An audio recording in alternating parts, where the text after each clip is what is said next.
जितने आस्था चैनल पर कथा सुन रहे हो, जितने फेसबुक और यूट्यूब पर सुन रहे हो, बहुत सावधानी से सुनना।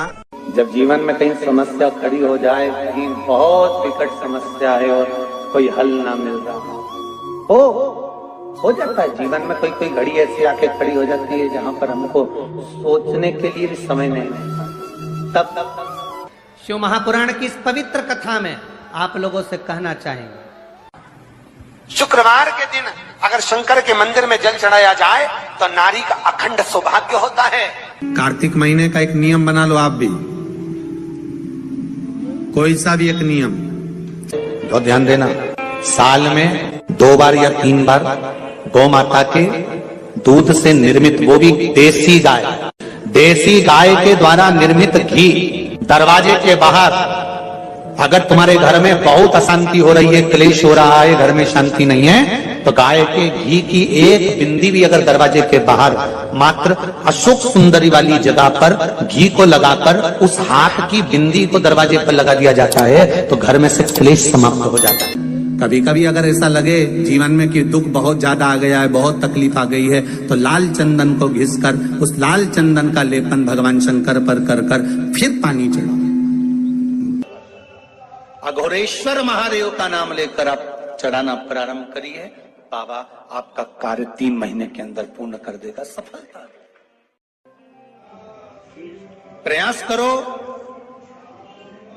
बेलपत्री मिले, उस बेलपत्री पर लाल चंदन 3 पत्तियों पर लगाकर लाल चंदन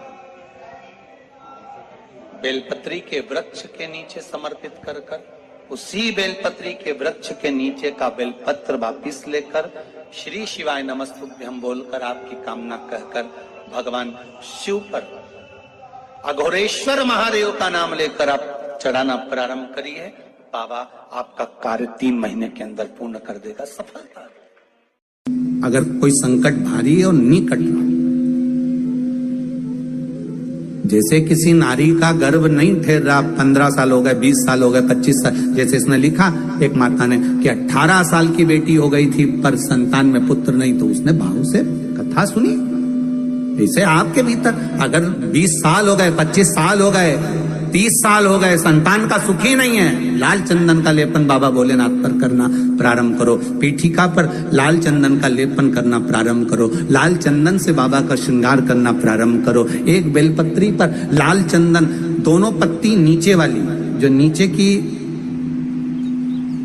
की जो 2 पत्ती होती है, इस पे लाल चंदन और बीच वाली पत्ती पर पीला चंदन लगाकर बाबा के शिवलिंग को समर्पित करिए, बाबा से प्रार्थना करिए, रोज प्रार्थना करो। परंतु एक बात का स्मरण रहे, 25 साल हो गए, 20 साल हो गए, 30 साल हो गए, संतान नहीं, तो पहले जल से अभिषेक कराना, अभिषेक कराकर उस जल का आचमन करने के बाद हाथ को खासा करना, धोना, उसके बाद में फिर वापिस बाबा का स्नान कराओ, फिर चंदन का लेपन कराओ, फिर 1 लोटा जल चढ़ाकर बाबा का स्नान कराओ। बाबा का बड़ा सुंदर भाव से लाल चंदन से जो अभिषेक करता है, बाबा को लेपन कर फिर जल चढ़ समर्पित करता है, निश्चित है उसकी गोदी मेरा देव अधिदेव महादेव जरूर भरता है, ये निश्चितता है।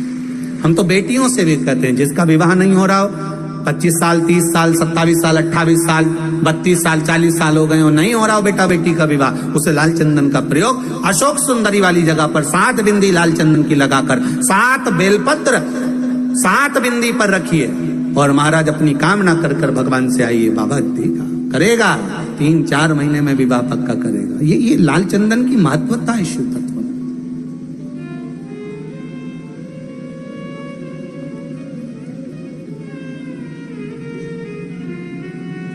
रोग बढ़ गया, बेलपत्री के वृक्ष के नीचे दीप लगाना प्रारंभ करो, बाबा से विनती कर घी का दिया लगाइए बेलपत्र वृक्ष के नीचे, बाबा से निवेदन करो, रोग निवारण। भगवान का एक नाम है अघोर, ब्रह्मा जी को दर्शन दिया, अघोर मतलब सिद्ध नाम, सिद्ध करने, कार्य की सिद्धता देने।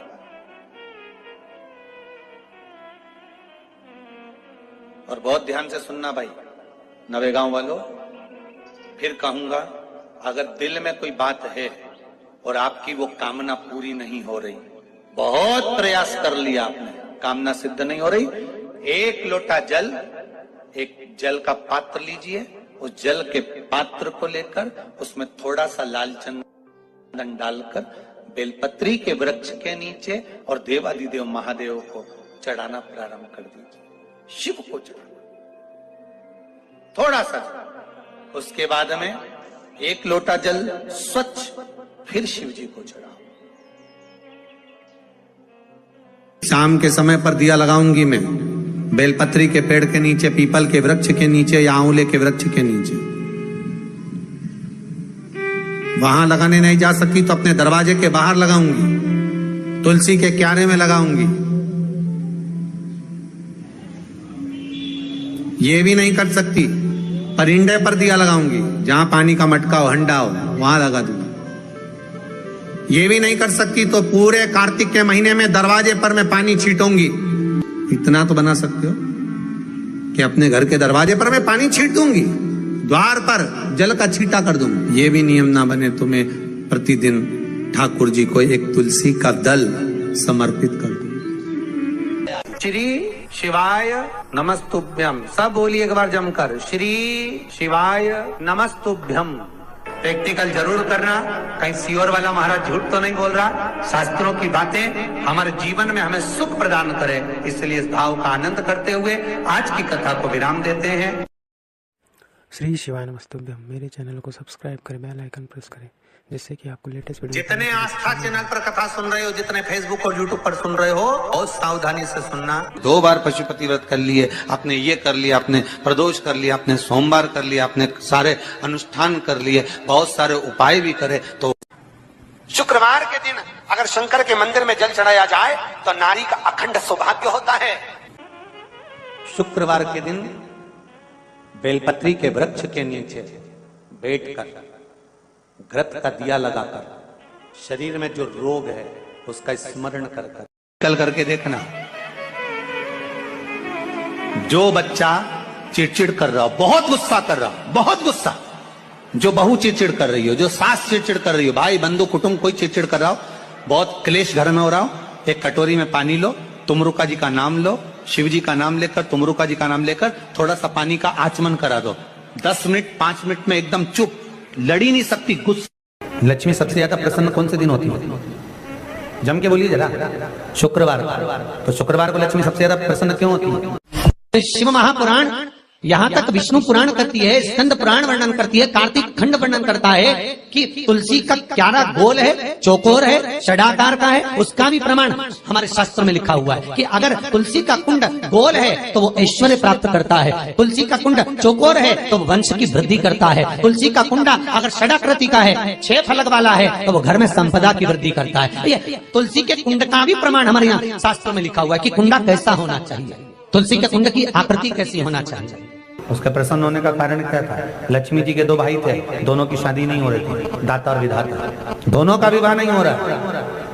और दाता विधाता के लिए लक्ष्मी बड़ी परेशान थी, रोज नारायण से कहती थी प्रभु कुछ कृपा करिए, दाता विधाता का विवाह नहीं हो रहा, उम्र होती चली जा रही है, इनका कुछ करिए प्रभु, आप नारायण हो, आप कुछ तो कर सकते हो। भगवान नारायण ने तब लक्ष्मी से कहा एक काम करो, बेलपत्री के पेड़ के नीचे बैठकर लक्ष्मी तुम अनुष्ठान करो तुम्हारे भाइयों के विवाह के लिए। इसलिए आज भी हमारे हिंदू धर्म की रीति है कि बेलपत्री के पेड़ के नीचे शाम के समय लक्ष्मी का वासा होता है। इसलिए लोग इस बेलपत्री के पेड़ के नीचे तुम्हारा रात्रि को, शाम को 6 बजे से लेकर रात्रि को 8 बजे तक तुम्हारा निवास होगा। जैसे पीपल के पेड़ में देवताओं का निवास, आपको आप लोगों ने यदि पद्म पुराण पढ़ी होगी या सुनी होगी तो उसमें स्पष्ट कहा है। पीपल के वृक्ष की गणना ध्यान देना, पीपल के वृक्ष में सुबह 4 बजे से लेकर 7 बजे तक ब्रह्मा जी का वासा होता है। पीपल के वृक्ष में सुबह 7 बजे तक ब्रह्मा जी का वासा, 7 बजे से लेकर 10:30 बजे तक पीपल के वृक्ष में भगवान विष्णु का वासा होता है। कितनी बजे तक? 10:30। 10:30 से लेकर 11:30 12 बजे तक पीपल के वृक्ष में पितरों का वासा होता है। इसलिए हमारे यहाँ पितरों को श्राद्ध पक्ष में जो भोजन कराया जाता है वो 10:30 से 12 के बीच में कराया जाता है। 12 बजे के बाद पीपल के वृक्ष में दोपहर के 1:30 बजे तक आहूतों का वासा रहता है। आहूत कौन? जो गर्भ में शांत हो गए, जो कुंवारी अवस्था में शांत हो गए, जो जन्म लेने के बाद उनका विवाह नहीं हुआ और शांत हो गए, उन आहूतों का वासा उस पीपल के वृक्ष में दोपहर में 1:30 बजे तक रहता है। उसके बाद में प्रेतों का वासा चालू होता है। इसलिए दोपहर के समय पीपल के पेड़ की परिक्रमा नहीं होती। फिर शाम को 4 बजे से 7 बजे तक पीपल के वृक्ष में शंकर जी का वासा होता है, इसलिए शाम के समय पीपल की परिक्रमा नहीं होती। 7 बजे के बाद में पीपल के वृक्ष में रात्रि को 9 बजे तक कुबेर का वासा होता है। फिर 9 बजे के बाद में प्रेतवास चालू होता है पीपल के वृक्ष में। उसी तरह बेलपत्री का जो वृक्ष है, उस बेलपत्री के वृक्ष के नीचे रात्रि को 8 बजे से लेकर 12 बजे तक बेलपत्री के पेड़ के नीचे कुबेर का निवास होता है। महाराज, कुबेर का निवास। प्रयास करा करो इसी बेलपत्री के पेड़ के नीचे हम दीप लगाएं, घी का दिया। यदि संपदा की कमी हो तो, अगर भगवान ने खूब संपदा दी है तो भले मत लगाओ, कोई दिक्कत।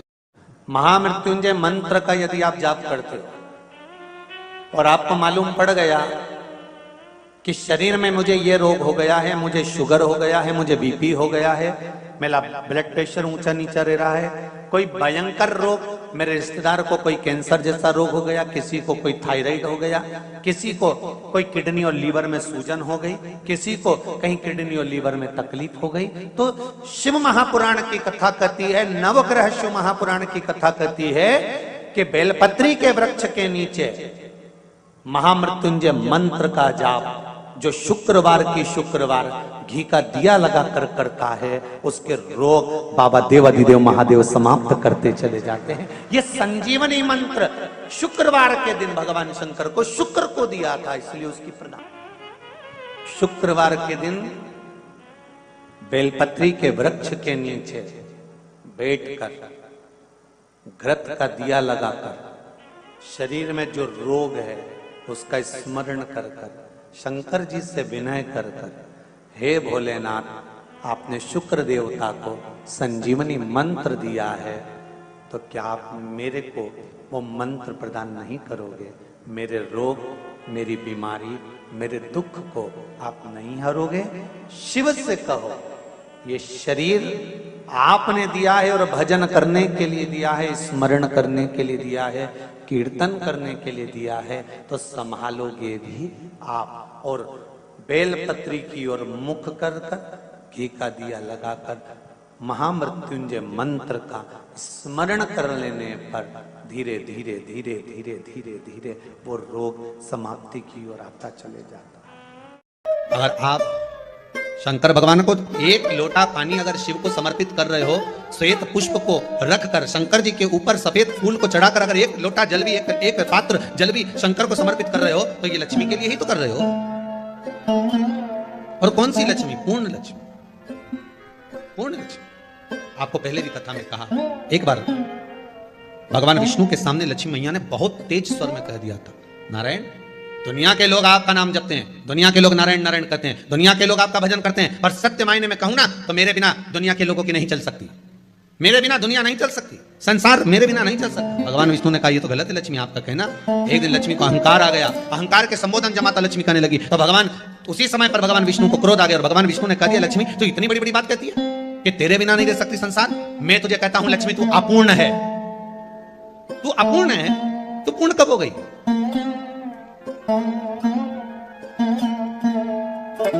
तेरी पूर्णता कहां हो गई?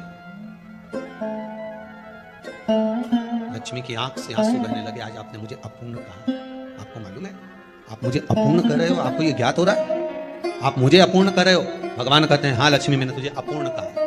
अपूर्णता का मतलब आप जानते हो ना? भगवान कहते हैं लक्ष्मी मैं सब जानता हूं। लक्ष्मी रोती हुई माता सरस्वती के पास पहुंच गई। सरस्वती ने पूछा क्या बात है लक्ष्मी, क्यों रो रही हो? लक्ष्मी जी ने कहा क्या बताऊं सखी, मेरे पति ने आज मुझे अपूर्ण कर दिया। तो क्यों रो रही है तू? अपूर्ण अगर कह दिया, पति ने तो कहा है ना, तो क्यों रोना?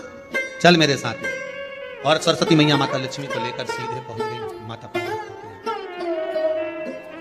माता पार्वती के यहाँ जब पहुंचे, माता पार्वती ने लक्ष्मी जी को देखा और सरस्वती को देखा तो पूछा कि बात क्या है, क्या हो गया ऐसा, क्या हुआ, क्या है ऐसा जो तुम दोनों आज मेरे पास में आई? क्या हुआ? पार्वती जी कुछ बोलती, शिव जी का ध्यान माता सरस्वती की ओर और लक्ष्मी की ओर गया और भगवान शंकर जान गए कि आज भगवान नारायण ने लक्ष्मी जी को अपूर्ण कहा है। अब देखिए माता पार्वती क्या कर सकती है, इसको पूर्ण बनाने के लिए करेगी क्या? क्या हुआ? माता सरस्वती जी बोली लक्ष्मी को अपूर्ण कर दिया। अपूर्ण कर दिया? हाँ, तो क्या सोचना उसके लिए? इसको मैं अभी पूर्ण बना देती हूँ।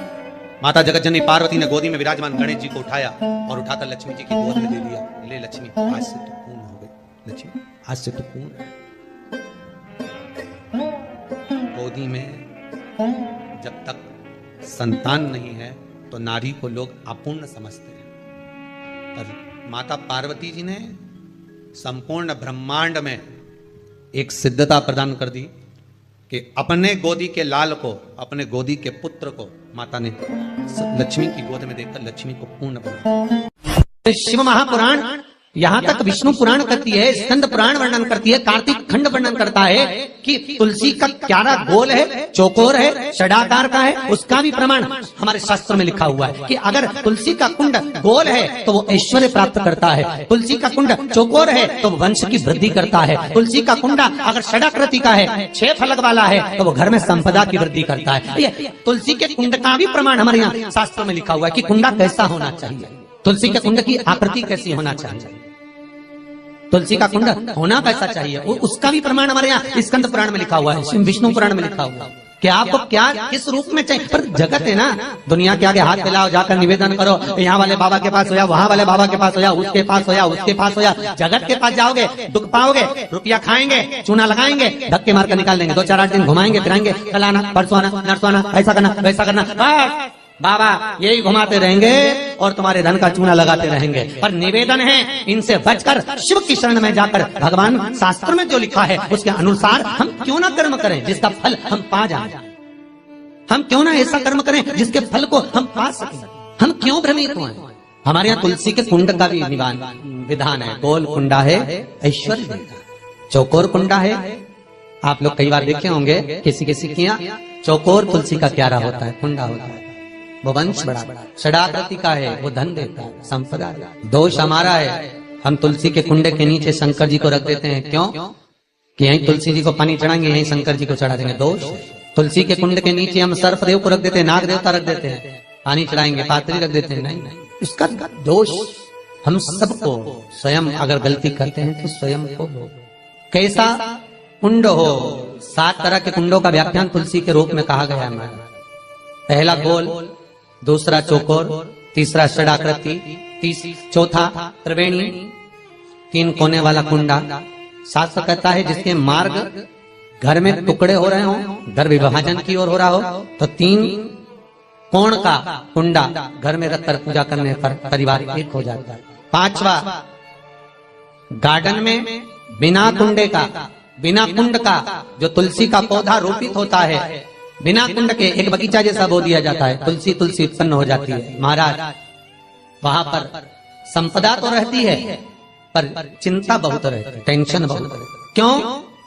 घर के दरवाजे के बाहर इतनी सारी बगीचे में तुलसा कर दी, कोई निकल कर जा रहा था उसने थूक दिया, कोई निकल कर जा रहा था उसने पानी डाल दिया, कोई श्वान ने, कुत्ते ने, किसी ने, बिल्ली ने गंदगी कर दी, उसका दोष आपको लगेगा। इसलिए कुंड के अंदर तुलसा का वो धन तो देगा, जो तुमने बगीचे में तुलसा लगाई है, गार्डन तुलसा का करा, वो धन तो देगा, संपदा भी देगा, पर चिंता को बढ़ा देगा। 5 मारा। छठा, तुलसी के कुंड को 3 धार पर लटका कर रखना। कई जगह पर आपने देखा होगा तुलसी का जो कुंडा होता है उसको 3 जो तार होते हैं, 3 जो चेन होती है उस पे लटकाया जाता है। महाराज विष्णु पुराण उसका भी व्याख्यान करते हैं। महाराज वहां व्यक्ति के कार्य उन्नति की सीढ़ी की ओर बढ़ जाते हैं। जैसे भोजन की थाली लग गई, भोजन तैयार हो गया, बस खाने बैठे हो और थाली खसक गई, समझ लेना कि तुलसी को अधर पर लटका कर रखा है। इसलिए कार्य तो हो रहे हैं, बनने वाले, 4 दिन बाद ये काम होने वाला है, 8 दिन बाद ये काम होने वाला है, लग रहा है कि इसमें इतना फल मिलेगा, लग रहा है इस व्यापार को करेंगे तो इतना फायदा हो जाएगा, सब कुछ करा, लाखों रुपए लगा भी दिए, थाली मालूम पड़े खसक गई, अधर लटका है। 7 क्रम है तुलसी के, ये 6ठा क्रम बताया। तुलसी का 7वां क्रम, तुलसी का 7वां क्रम है महाराज तुलसी का कुंडा। जितने आस्था चैनल पर कथा सुन रहे हो, जितने फेसबुक और यूट्यूब पर सुन रहे हो, बहुत सावधानी से सुनना। जब जीवन में कहीं समस्या खड़ी हो जाए, कहीं बहुत विकट समस्या है और कोई हल ना मिल रहा हो, हो जाता है जीवन में, कोई कोई घड़ी ऐसी आके खड़ी हो जाती है जहां पर हमको सोचने के लिए भी समय नहीं है। तब शिव महापुराण की इस पवित्र कथा में आप लोगों से कहना चाहेंगे, शुक्रवार के दिन अगर शंकर के मंदिर में जल चढ़ाया जाए तो नारी का अखंड सौभाग्य होता है। कार्तिक महीने का एक नियम बना लो आप भी, कोई सा भी एक नियम। और ध्यान देना, साल में 2 बार या 3 बार गौ माता के दूध से निर्मित, वो भी देसी गाय के द्वारा निर्मित घी दरवाजे के बाहर, अगर तुम्हारे घर में बहुत अशांति हो रही है, क्लेश हो रहा है, घर में शांति नहीं है, तो गाय के घी की एक बिंदी भी अगर दरवाजे के बाहर मात्र अशोक सुंदरी वाली जगह पर घी को लगाकर उस हाथ की बिंदी को दरवाजे पर लगा दिया जाता है तो घर में से क्लेश समाप्त हो जाता है। कभी कभी अगर ऐसा लगे जीवन में कि दुख बहुत ज्यादा आ गया है, बहुत तकलीफ आ गई है, तो लाल चंदन को घिसकर उस लाल चंदन का लेपन भगवान शंकर पर कर फिर पानी चढ़ाओ। अघोरेश्वर महादेव का नाम लेकर आप चढ़ाना प्रारंभ करिए, बाबा आपका कार्य 3 महीने के अंदर पूर्ण कर देगा। सफलता प्रयास करो, बेलपत्री मिले, उस बेलपत्री पर लाल चंदन 3 पत्तियों पर लगाकर लाल चंदन बेलपत्री के वृक्ष के नीचे समर्पित कर उसी बेलपत्री के वृक्ष के नीचे का बेलपत्र वापिस लेकर श्री शिवाय नमस्तुभ्यं बोलकर आपकी कामना कहकर भगवान शिव पर अघोरेश्वर महादेव का नाम लेकर आप चढ़ाना प्रारंभ करिए, बाबा आपका कार्य 3 महीने के अंदर पूर्ण कर देगा। सफलता अगर कोई संकट भारी है और नहीं कट रहा, जैसे किसी नारी का गर्भ नहीं ठहर रहा, 15 साल हो गए, 20 साल हो गए, 25 साल, जैसे इसने लिखा एक माता ने कि 18 साल की बेटी हो गई थी पर संतान में पुत्र नहीं, तो उसने भाव से कथा सुनी। ऐसे आपके भीतर अगर 20 साल हो गए, 25 साल हो गए, 30 साल हो गए, संतान का सुख ही नहीं है, लाल चंदन का लेपन बाबा भोलेनाथ पर करना प्रारंभ करो। पीठिका पर लाल चंदन का लेपन करना प्रारंभ करो, लाल चंदन से बाबा का श्रृंगार करना प्रारंभ करो। एक बेलपत्री पर लाल चंदन, दोनों पत्ती नीचे वाली, जो नीचे की जो 2 पत्ती होती है इस पे लाल चंदन और बीच वाली पत्ती पर पीला चंदन लगाकर बाबा के शिवलिंग को समर्पित करिए, बाबा से प्रार्थना करिए, रोज प्रार्थना करो। परंतु एक बात का स्मरण रहे, 25 साल हो गए, 20 साल हो गए, 30 साल हो गए, संतान नहीं, तो पहले जल से अभिषेक कराना, अभिषेक कराकर उस जल का आचमन करने के बाद हाथ को खासा करना, धोना, उसके बाद में फिर वापिस बाबा का स्नान कराओ, फिर चंदन का लेपन कराओ, फिर 1 लोटा जल चढ़ाकर बाबा का स्नान कराओ। बाबा का बड़ा सुंदर भाव से लाल चंदन से जो अभिषेक करता है, बाबा को लेपन कर फिर जल चढ़ समर्पित करता है, निश्चित है उसकी गोदी मेरा देव अधिदेव महादेव जरूर भरता है, ये निश्चितता है। हम तो बेटियों से भी कहते हैं, जिसका विवाह नहीं हो रहा हो, 25 साल, 30 साल, 27 साल, 28 साल, 32 साल, 40 साल हो गए हो, नहीं हो रहा हो बेटा बेटी का विवाह, उसे लाल चंदन का प्रयोग अशोक सुंदरी वाली जगह पर 7 बिंदी लाल चंदन की लगाकर 7 बेलपत्र 7 बिंदी पर रखिए और महाराज अपनी कामना कर भगवान से आइए, बाबा देगा, करेगा, 3-4 महीने में विवाह पक्का करेगा। ये लाल चंदन की महत्वता है शिव तत्व।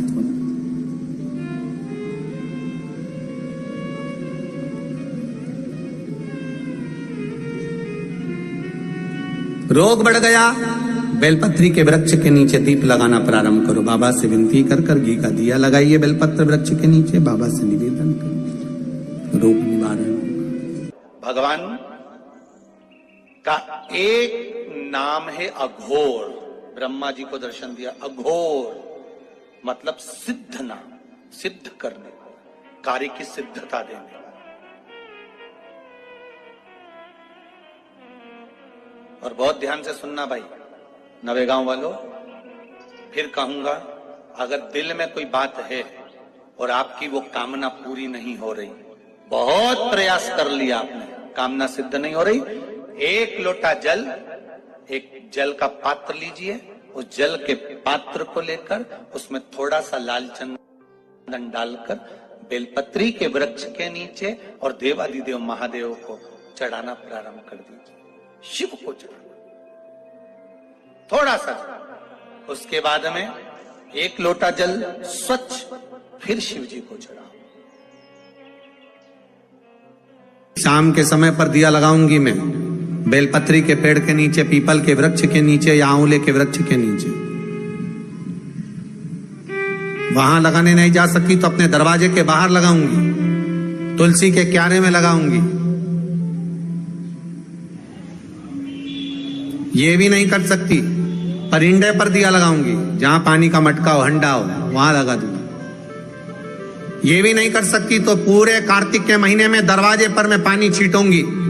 इतना तो बना सकते हो कि अपने घर के दरवाजे पर मैं पानी छीट दूंगी, द्वार पर जल का छींटा कर दूंगी। ये भी नियम ना बने तो मैं प्रतिदिन ठाकुर जी को एक तुलसी का दल समर्पित कर दूं। श्री शिवाय नमस्तुभ्यम। सब बोलिए एक बार जमकर, श्री शिवाय नमस्तुभ्यम। प्रैक्टिकल जरूर करना, कहीं सियोर वाला महाराज झूठ तो नहीं बोल रहा। शास्त्रों की बातें हमारे जीवन में हमें सुख प्रदान करे, इसलिए इस भाव का आनंद करते हुए आज की कथा को विराम देते हैं। श्री शिवाय नमस्तुभ्यम। मेरे चैनल को सब्सक्राइब करें, बेल आइकन प्रेस करें, जिससे कि आपको लेटेस्ट वीडियो। जितने आस्था चैनल पर कथा सुन रहे हो, जितने फेसबुक और यूट्यूब पर सुन रहे हो, बहुत सावधानी से सुनना। 2 बार पशुपति व्रत कर लिए, आपने ये कर लिया, आपने प्रदोष कर लिया, आपने सोमवार कर लिया, आपने सारे अनुष्ठान कर लिए, बहुत सारे उपाय भी करे, तो शुक्रवार के दिन अगर शंकर के मंदिर में जल चढ़ाया जाए तो नारी का अखंड सौभाग्य होता है।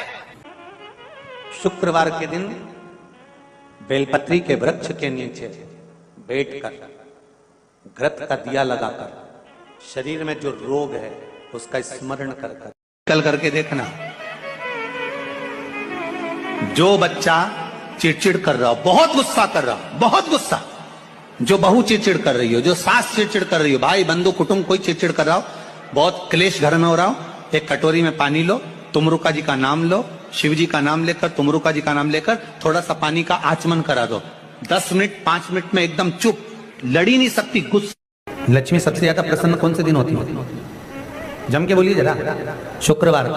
तो शुक्रवार को लक्ष्मी सबसे ज्यादा प्रसन्न क्यों होती है? शिव महापुराण यहाँ तक विष्णु पुराण करती है, स्कंद पुराण वर्णन करती है, कार्तिक खंड वर्णन करता है कि तुलसी का क्यारा गोल है, चौकोर है, षडाकार का है। उसका भी प्रमाण हमारे शास्त्र में लिखा हुआ है कि अगर तुलसी का कुंड गोल है तो वो ऐश्वर्य प्राप्त करता है, तुलसी का कुंड चौकोर है तो वंश की वृद्धि करता है, तुलसी का कुंडा अगर षडाकृति का है, 6 फलक वाला है तो वो घर में संपदा की वृद्धि करता है। ये तुलसी के कुंड का भी प्रमाण हमारे यहाँ शास्त्र में लिखा हुआ है कि कुंडा कैसा होना चाहिए, तुलसी के कुंड की आकृति कैसी होना चाहिए।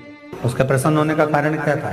लक्ष्मी जी के 2 भाई थे, दोनों की शादी नहीं हो रही थी, दाता और विधाता, दोनों का विवाह नहीं हो रहा। और दाता विधाता के लिए लक्ष्मी बड़ी परेशान थी, रोज नारायण से कहती थी प्रभु कुछ कृपा करिए, दाता विधाता का विवाह नहीं हो रहा, उम्र होती चली जा रही है, इनका कुछ करिए प्रभु, आप नारायण आप कुछ तो कर सकते हो। भगवान नारायण ने तब लक्ष्मी से कहा एक काम करो, बेलपत्री के पेड़ के नीचे बैठकर लक्ष्मी तुम अनुष्ठान करो तुम्हारे भाइयों के विवाह के लिए। इसलिए आज भी हमारे हिंदू धर्म की रीति है कि बेलपत्री के पेड़ के नीचे शाम के समय लक्ष्मी का वासा होता है। इसलिए लोग इस बेलपत्री के पेड़ के नीचे तुम्हारा रात्रि को शाम को 6 बजे से लेकर रात्रि को 8 बजे तक तुम्हारा निवास होगा। जैसे पीपल के पेड़ में देवताओं का निवास आप लोगों ने यदि पद्म पुराण पढ़ी होगी या सुनी होगी तो उसमें स्पष्ट कहा है। पीपल के वृक्ष की गणना ध्यान देना, पीपल के वृक्ष में सुबह 4 बजे से लेकर 7 बजे तक ब्रह्मा जी का वासा होता है। पीपल के वृक्ष में सुबह 7 बजे तक ब्रह्मा जी का वासा, 7 बजे से लेकर 10:30 बजे तक पीपल के वृक्ष में भगवान विष्णु का वासा होता है। कितनी बजे तक? 10:30। 10:30 से लेकर 11:30 12 बजे तक पीपल के वृक्ष में पितरों का वासा होता है। इसलिए हमारे यहाँ पितरों को श्राद्ध पक्ष में जो भोजन कराया जाता है वो 10:30 से 12 के बीच में कराया जाता है। 12 बजे के बाद पीपल के वृक्ष में दोपहर के 1:30 बजे तक आहूतों का वासा रहता है। आहूत कौन? जो गर्भ में शांत हो गए, जो कुंवारी अवस्था में शांत हो गए, जो जन्म लेने के बाद उनका विवाह नहीं हुआ और शांत हो गए, उन आहूतों का वासा उस पीपल के वृक्ष में दोपहर में 1:30 बजे तक रहता है। उसके बाद में प्रेतों का वासा चालू होता है। इसलिए दोपहर के समय पीपल के पेड़ की परिक्रमा नहीं होती। फिर शाम को 4 बजे से 7 बजे तक पीपल के वृक्ष में शंकर जी का वासा होता है। इसलिए शाम के समय पीपल की परिक्रमा नहीं होती। 7 बजे के बाद में पीपल के वृक्ष में रात्रि को 9 बजे तक कुबेर का वास होता है, फिर 9 बजे के बाद में प्रेतवास चालू होता है पीपल के वृक्ष में। उसी तरह बेलपत्री का जो वृक्ष है, उस बेलपत्री के वृक्ष के नीचे रात्रि को 8 बजे से लेकर 12 बजे तक बेलपत्री के पेड़ के नीचे कुबेर का निवास होता है महाराज, कुबेर का निवास। प्रयास करा करो इसी बेलपत्री के पेड़ के नीचे हम दीप लगाएं, घी का दिया। यदि संपदा की कमी हो तो, अगर भगवान ने खूब संपदा दी है तो भले मत लगाओ, कोई दिक्कत। महामृत्युंजय मंत्र का यदि आप जाप करते हो और आपको मालूम पड़ गया कि शरीर में मुझे ये रोग हो गया है, मुझे शुगर हो गया है, मुझे बीपी हो गया है, मेरा ब्लड प्रेशर ऊंचा नीचा रह रहा है, कोई भयंकर रोग, मेरे रिश्तेदार को कोई कैंसर जैसा रोग हो गया, किसी को कोई थायराइड हो गया, किसी को कोई किडनी और लीवर में सूजन हो गई, किसी को कहीं किडनी और लीवर में तकलीफ हो गई, तो शिव महापुराण की कथा कहती है, नवग्रह शिव महापुराण की कथा कहती है कि बेलपत्री के वृक्ष के नीचे महामृत्युंजय मंत्र का जाप जो शुक्रवार की शुक्रवार घी का दिया लगा कर करता है, उसके रोग बाबा देवाधिदेव महादेव समाप्त करते चले जाते हैं। ये संजीवनी मंत्र शुक्रवार के दिन भगवान शंकर को शुक्र को दिया था, इसलिए उसकी प्रदान। शुक्रवार के दिन बेलपत्री के वृक्ष के नीचे बैठकर घृत का दिया लगाकर शरीर में जो रोग है उसका स्मरण कर कर शंकर जी से विनय कर कर, हे भोलेनाथ, आपने शुक्र देवता को संजीवनी मंत्र दिया है, तो क्या आप मेरे को वो मंत्र प्रदान नहीं करोगे? मेरे रोग, मेरी बीमारी, मेरे दुख को आप नहीं हरोगे? शिव से कहो, ये शरीर आपने दिया है और भजन करने के लिए दिया है, स्मरण करने के लिए दिया है, कीर्तन करने के लिए दिया है, तो संभालोगे भी आप। और बेलपत्री की ओर मुख कर कर घी का दिया लगाकर महामृत्युंजय मंत्र का स्मरण कर लेने पर धीरे धीरे धीरे धीरे धीरे धीरे वो रोग समाप्ति की ओर आता चले जाता है।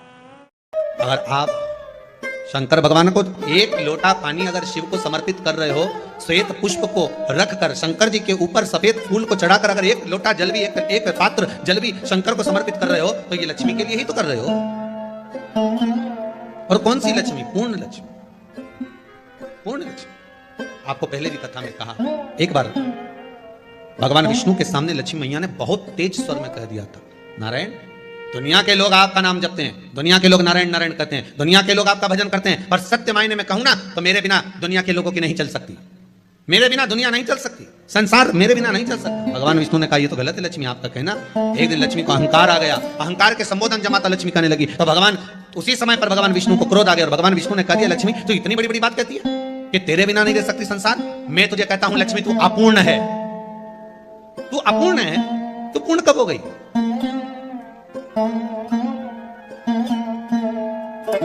तेरी पूर्णता कहां हो गई? लक्ष्मी की आंख से आंसू बहने लगे, आज आपने मुझे अपूर्ण कहा। आपको मालूम है आप मुझे अपूर्ण कर रहे हो? आपको ये ज्ञात हो रहा है आप मुझे अपूर्ण कर रहे हो? भगवान कहते हैं हाँ लक्ष्मी, मैंने तुझे अपूर्ण कहा। अपूर्णता का मतलब आप जानते हो ना? भगवान कहते हैं लक्ष्मी मैं सब जानता हूं। लक्ष्मी रोती हुई माता सरस्वती के पास पहुंच गई। सरस्वती ने पूछा क्या बात है लक्ष्मी, क्यों रो रही हो? लक्ष्मी जी ने कहा क्या बताऊं सखी, मेरे पति ने आज मुझे अपूर्ण कर दिया। तो क्यों रो रही है तू? अपूर्ण अगर कह दिया, पति ने ही तो कहा है ना, तो क्यों रोना? चल मेरे साथ में। और सरस्वती मैया माता लक्ष्मी को लेकर सीधे पहुंच गई माता पार्वती के यहाँ। माता पार्वती के यहाँ जब पहुंची, माता पार्वती ने लक्ष्मी जी को देखा और सरस्वती को देखा तो पूछा कि बात क्या है, क्या हो गया ऐसा, क्या हुआ, क्या है ऐसा जो तुम दोनों आज मेरे पास में आई? क्या हुआ? पार्वती जी कुछ बोलती, शिव जी का ध्यान माता सरस्वती की ओर और लक्ष्मी की ओर गया और भगवान शंकर जान गए कि आज भगवान नारायण ने लक्ष्मी जी को अपूर्ण कहा है। अब देखिए माता पार्वती क्या कर सकती है, इसको पूर्ण बनाने के लिए करेगी क्या? क्या हुआ? माता सरस्वती जी बोली लक्ष्मी को अपूर्ण कर दिया। अपूर्ण कर दिया? हाँ, तो क्या सोचना उसके लिए, इसको मैं अभी पूर्ण बना देती हूँ। माता जगतजननी पार्वती ने गोदी में विराजमान गणेश जी को उठाया और उठाकर लक्ष्मी जी की गोद में दे दिया। ले लक्ष्मी, आज से तो पूर्ण हो गई। लक्ष्मी, आज से तो पूर्ण। गोदी में जब तक संतान नहीं है तो नारी को लोग अपूर्ण समझते हैं, पर माता पार्वती जी ने संपूर्ण ब्रह्मांड में एक सिद्धता प्रदान कर दी कि अपने गोदी के लाल को, अपने गोदी के पुत्र को माता ने लक्ष्मी की गोद में देकर लक्ष्मी को पूर्ण बनाया। शिव महापुराण यहाँ तक विष्णु पुराण करती है, स्कंद पुराण वर्णन करती है, कार्तिक खंड वर्णन करता है कि तुलसी का क्यारा गोल है, चौकोर है, षडाकार का है। उसका भी प्रमाण हमारे शास्त्र में लिखा हुआ है कि अगर तुलसी का कुंड गोल है तो वो ऐश्वर्य प्राप्त करता है, तुलसी का कुंड चौकोर है तो वंश की वृद्धि करता है, तुलसी का कुंडा अगर षडाकृति का है, 6 फलक वाला है तो वो घर में संपदा की वृद्धि करता है। ये तुलसी के कुंड का भी प्रमाण हमारे यहाँ शास्त्र में लिखा हुआ है कि कुंडा कैसा होना चाहिए, तुलसी के कुंड की आकृति कैसी होना चाहिए, तुलसी का कुंड होना कैसा चाहिए, उसका भी प्रमाण हमारे यहाँ स्कंद पुराण में लिखा हुआ है, विष्णु पुराण में लिखा हुआ है कि आपको क्या किस रूप में चाहिए। पर जगत है ना, दुनिया के आगे हाथ फैलाओ, जाकर निवेदन करो,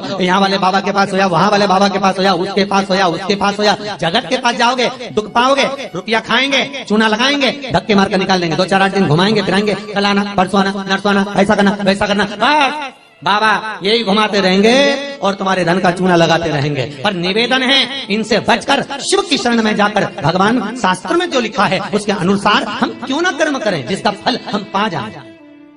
हम क्यों ना ऐसा कर्म करें जिसके फल को हम पा सकें। हम क्यों भ्रमित हुए।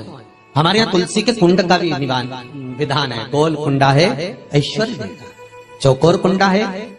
आप लोग कई बार देखे होंगे किसी किसी के यहाँ चौकोर तुलसी का क्यारा होता है, कुंडा होता है, वो वंश बड़ा, षडाकृति का है, वो धन देता है, संपदा। दोष हमारा है, हम तुलसी के कुंडे के नीचे शंकर जी को रख देते हैं। क्यों? कि यहीं तुलसी जी को पानी चढ़ाएंगे, यहीं शंकर जी को चढ़ा देंगे। दोष। तुलसी के कुंड के नीचे हम सर्पदेव को रख देते हैं, नाग देवता रख देते हैं, पानी चढ़ाएंगे, पात्री रख देते हैं। नहीं, इसका दोष हम सबको स्वयं अगर गलती करते हैं तो स्वयं को।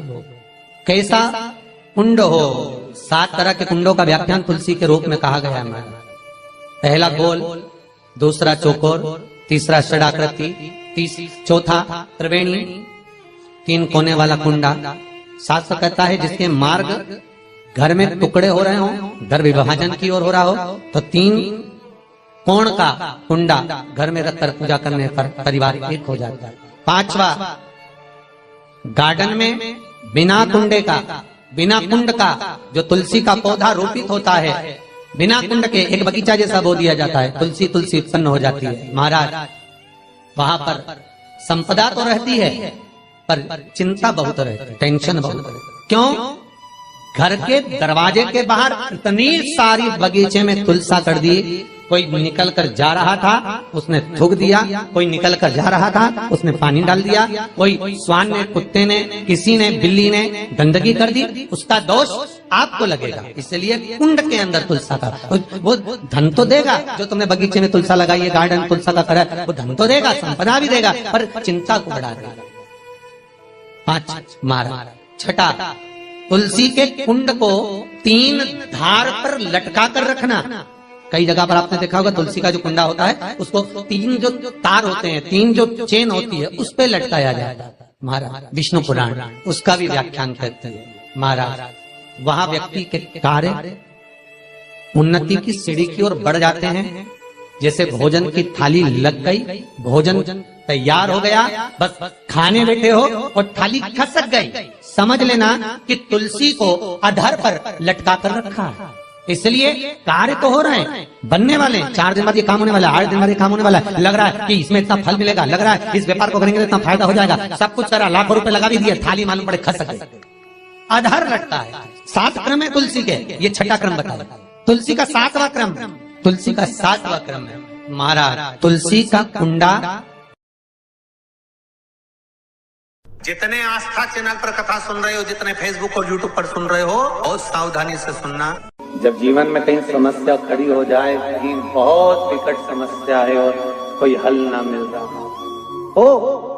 हो जाता है जीवन में, कोई घड़ी ऐसी आके खड़ी हो जाती है जहां पर हमको सोचने के लिए भी समय नहीं मिलता। तब शिव महापुराण की इस पवित्र कथा में आप लोगों से कहना चाहेंगे।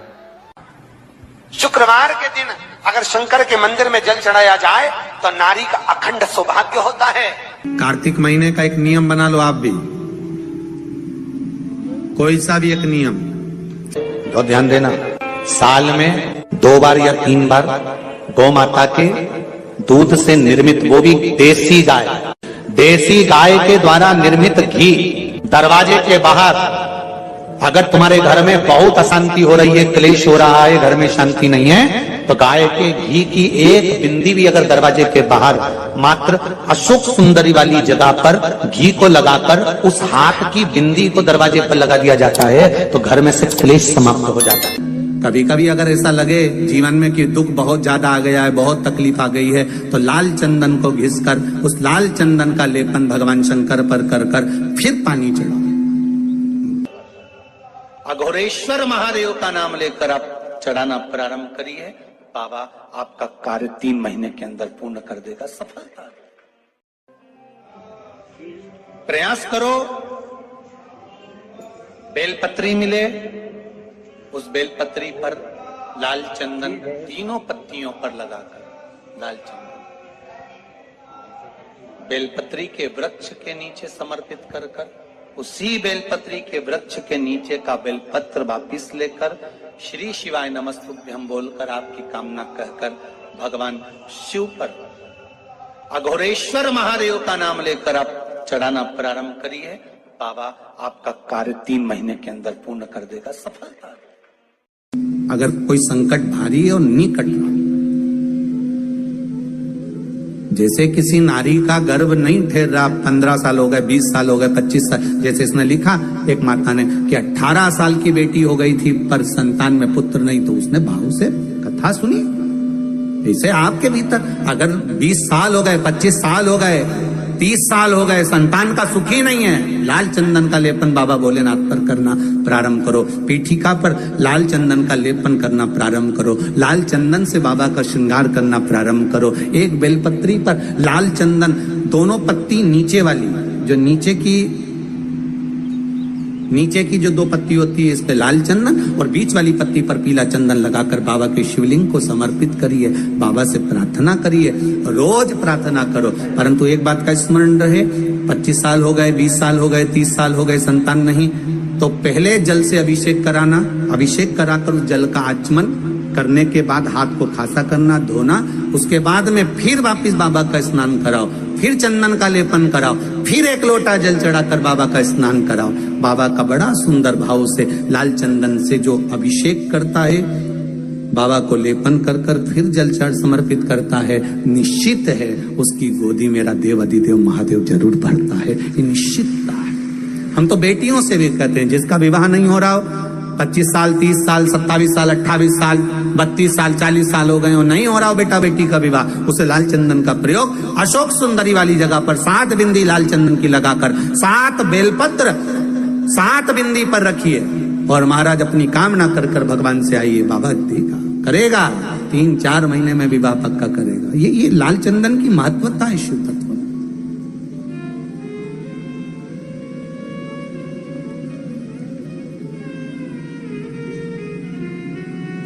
रोग बढ़ गया, बेलपत्री के वृक्ष के नीचे दीप लगाना प्रारंभ करो, बाबा से विनती कर घी का दिया लगाइए बेलपत्र वृक्ष के नीचे, बाबा से निवेदन करिए, रोग निवारण।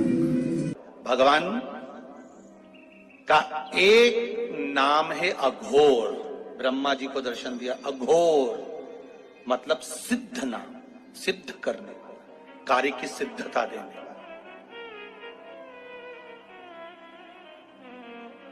और बहुत ध्यान से सुनना भाई, नवेगांव वालों, फिर कहूंगा, अगर दिल में कोई बात है और आपकी वो कामना पूरी नहीं हो रही, बहुत प्रयास कर लिया आपने, कामना सिद्ध नहीं हो रही, 1 लोटा जल, एक जल का पात्र लीजिए, उस जल के पात्र को लेकर उसमें थोड़ा सा लाल चंदन डालकर बेलपत्री के वृक्ष के नीचे और देवादिदेव महादेव को चढ़ाना प्रारंभ कर दीजिए, शिव को चढ़ाना थोड़ा सा।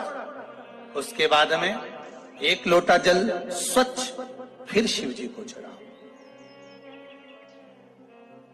शाम के समय पर दिया लगाऊंगी मैं बेलपत्री के पेड़ के नीचे, पीपल के वृक्ष के नीचे या आंवले के वृक्ष के नीचे। वहां लगाने नहीं जा सकी तो अपने दरवाजे के बाहर लगाऊंगी, तुलसी के क्यारे में लगाऊंगी। ये भी नहीं कर सकती, परिंदे पर दिया लगाऊंगी, जहां पानी का मटका हो, हंडा हो, वहां लगा दूंगी। ये भी नहीं कर सकती तो पूरे कार्तिक के महीने में दरवाजे पर मैं पानी छीटूंगी।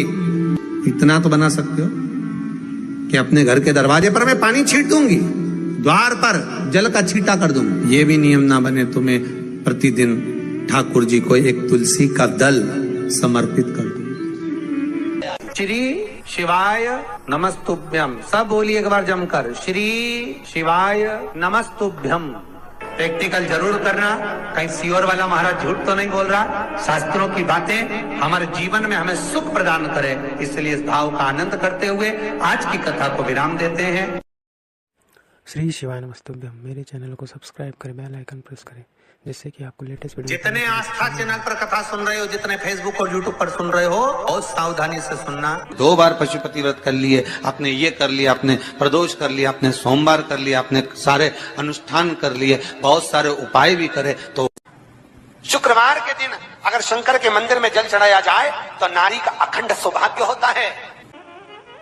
शुक्रवार के दिन बेलपत्री के वृक्ष के नीचे बैठकर घृत का दिया लगाकर शरीर में जो रोग है उसका स्मरण कर कल करके देखना। जो बच्चा चिड़चिड़ कर रहा हो, बहुत गुस्सा कर रहा हो, बहुत गुस्सा, जो बहू चिड़चिड़ कर रही हो, जो सास चिड़चिड़ कर रही हो, भाई बंधु कुटुंब कोई चिड़चिड़ कर रहा हो, बहुत क्लेश घर में हो रहा हो, एक कटोरी में पानी लो, तुमरुका जी का नाम लो, शिव जी का नाम लेकर, तुमरुका जी का नाम लेकर थोड़ा सा पानी का आचमन करा दो। 10 मिनट 5 मिनट में एकदम चुप, लड़ी नहीं सकती, गुस्सा। लक्ष्मी सबसे ज्यादा प्रसन्न कौन से दिन होती है? जम के बोलिए जरा। शुक्रवार।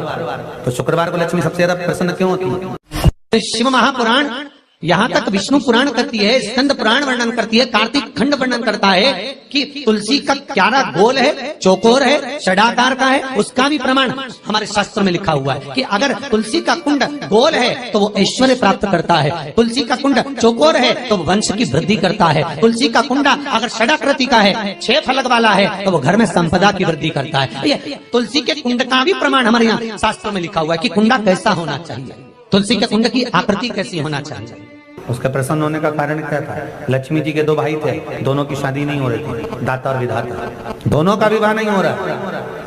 और दाता विधाता के लिए लक्ष्मी बड़ी परेशान थी, रोज नारायण से कहती थी प्रभु कुछ कृपा करिए, दाता विधाता का विवाह नहीं हो रहा, उम्र होती चली जा रही है, इनका कुछ करिए प्रभु, आप नारायण हो, आप कुछ तो कर सकते हो। भगवान नारायण ने तब लक्ष्मी से कहा एक काम करो, बेलपत्री के पेड़ के नीचे बैठकर लक्ष्मी तुम अनुष्ठान करो तुम्हारे भाइयों के विवाह के लिए। इसलिए आज भी हमारे हिंदू धर्म की रीति है कि बेलपत्री के पेड़ के नीचे शाम के समय लक्ष्मी का वासा होता है। इसलिए लोग इस बेलपत्री के पेड़ के नीचे तुम्हारा रात्रि को, शाम को 6 बजे से लेकर रात्रि को 8 बजे तक तुम्हारा निवास होगा। जैसे पीपल के पेड़ में देवताओं का निवास, आपको आप लोगों ने यदि पद्म पुराण पढ़ी होगी या सुनी होगी तो उसमें स्पष्ट कहा है। पीपल के वृक्ष की गणना ध्यान देना, पीपल के वृक्ष में सुबह 4 बजे से लेकर 7 बजे तक ब्रह्मा जी का वासा होता है। पीपल के वृक्ष में सुबह 7 बजे तक ब्रह्मा जी का वासा, 7 बजे से लेकर 10:30 बजे तक पीपल के वृक्ष में भगवान विष्णु का वासा होता है। कितनी बजे तक? 10:30। 10:30 से लेकर 11:30 12 बजे तक पीपल के वृक्ष में पितरों का वासा होता है। इसलिए हमारे यहाँ पितरों को श्राद्ध पक्ष में जो भोजन कराया जाता है वो 10:30 से 12 के बीच में कराया जाता है।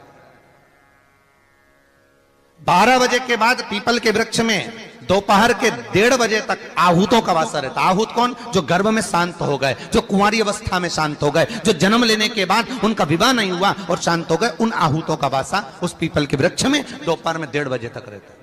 उसके बाद में प्रेतों का वासा चालू होता है। इसलिए दोपहर के समय पीपल के पेड़ की परिक्रमा नहीं होती। फिर शाम को 4 बजे से 7 बजे तक पीपल के वृक्ष में शंकर जी का वासा होता है। इसलिए शाम के समय पीपल की परिक्रमा नहीं होती।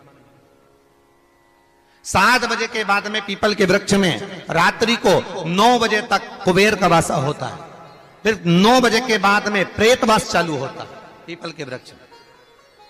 उसी तरह बेलपत्री का जो वृक्ष है, उस बेलपत्री के वृक्ष के नीचे रात्रि को 8 बजे से लेकर 12 बजे तक बेलपत्री के पेड़ के नीचे कुबेर का निवास होता है महाराज, कुबेर का निवास। प्रयास करा करो इसी बेलपत्री के पेड़ के नीचे हम दीप लगाएं, घी का दीप।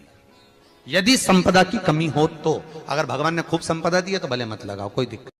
महामृत्युंजय मंत्र का यदि आप जाप करते हो और आपको मालूम पड़ गया कि शरीर में मुझे ये रोग हो गया है, मुझे शुगर हो गया है, मुझे बीपी हो गया है, मेरा ब्लड प्रेशर ऊंचा नीचा रह रहा है, कोई भयंकर रोग, मेरे रिश्तेदार को कोई कैंसर जैसा रोग हो गया, किसी को कोई थायराइड हो गया, किसी को कोई किडनी और लीवर में सूजन हो गई, किसी को कहीं किडनी और लीवर में तकलीफ हो गई, तो शिव महापुराण की कथा कहती है, नवग्रह शिव महापुराण की कथा कहती है कि बेलपत्री के वृक्ष के नीचे महामृत्युंजय मंत्र का जाप जो शुक्रवार की शुक्रवार घी का दिया लगा कर करता है, उसके रोग बाबा देवाधिदेव महादेव समाप्त करते चले जाते हैं। ये संजीवनी मंत्र शुक्रवार के दिन भगवान शंकर को शुक्र को दिया था, इसलिए उसकी प्रदान।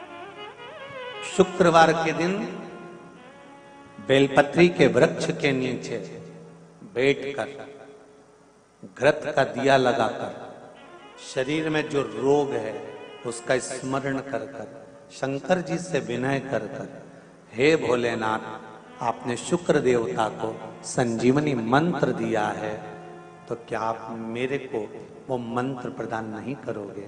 मेरे रोग, मेरी बीमारी, मेरे दुख को आप नहीं हरोगे?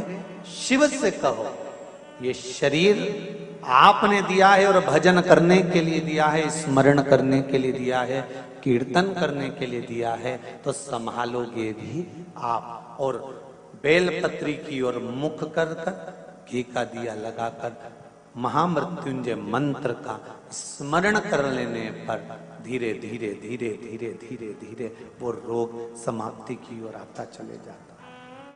अगर आप शंकर भगवान को एक लोटा पानी अगर शिव को समर्पित कर रहे हो, श्वेत पुष्प को रख कर शंकर जी के ऊपर सफेद फूल को चढ़ाकर अगर एक लोटा जल भी, एक पात्र जल भी शंकर को समर्पित कर रहे हो, तो ये लक्ष्मी के लिए ही तो कर रहे हो। और कौन सी लक्ष्मी? पूर्ण लक्ष्मी, पूर्ण लक्ष्मी। आपको पहले भी कथा में कहा, एक बार भगवान विष्णु के सामने लक्ष्मी मैया ने बहुत तेज स्वर में कह दिया था, नारायण, दुनिया के लोग आपका नाम जपते हैं, दुनिया के लोग नारायण नारायण कहते हैं, दुनिया के लोग आपका भजन करते हैं, पर सत्य मायने में कहूं ना तो मेरे बिना दुनिया के लोगों की नहीं चल सकती, मेरे बिना दुनिया नहीं चल सकती, संसार मेरे बिना नहीं चल सकता। भगवान विष्णु ने कहा ये तो गलत है लक्ष्मी आपका कहना। एक दिन लक्ष्मी को अहंकार आ गया, अहंकार के संबोधन जमाता लक्ष्मी कहने लगी, तो भगवान उसी समय पर भगवान विष्णु को क्रोध आ गया और भगवान विष्णु ने कह दिया, लक्ष्मी तू इतनी बड़ी बड़ी बात कहती है कि तेरे बिना नहीं रह सकती संसार? मैं तुझे कहता हूं लक्ष्मी तू अपूर्ण है, तू अपूर्ण है, तू पूर्ण कब हो गई?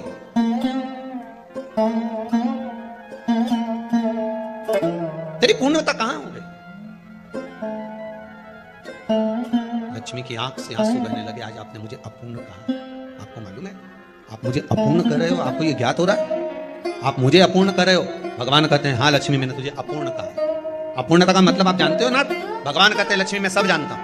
लक्ष्मी रोती हुई माता सरस्वती के पास पहुंच गई। सरस्वती ने पूछा क्या बात है लक्ष्मी, क्यों रो रही हो? लक्ष्मी जी ने कहा क्या बताऊं सखी, मेरे पति ने आज मुझे अपूर्ण कर दिया।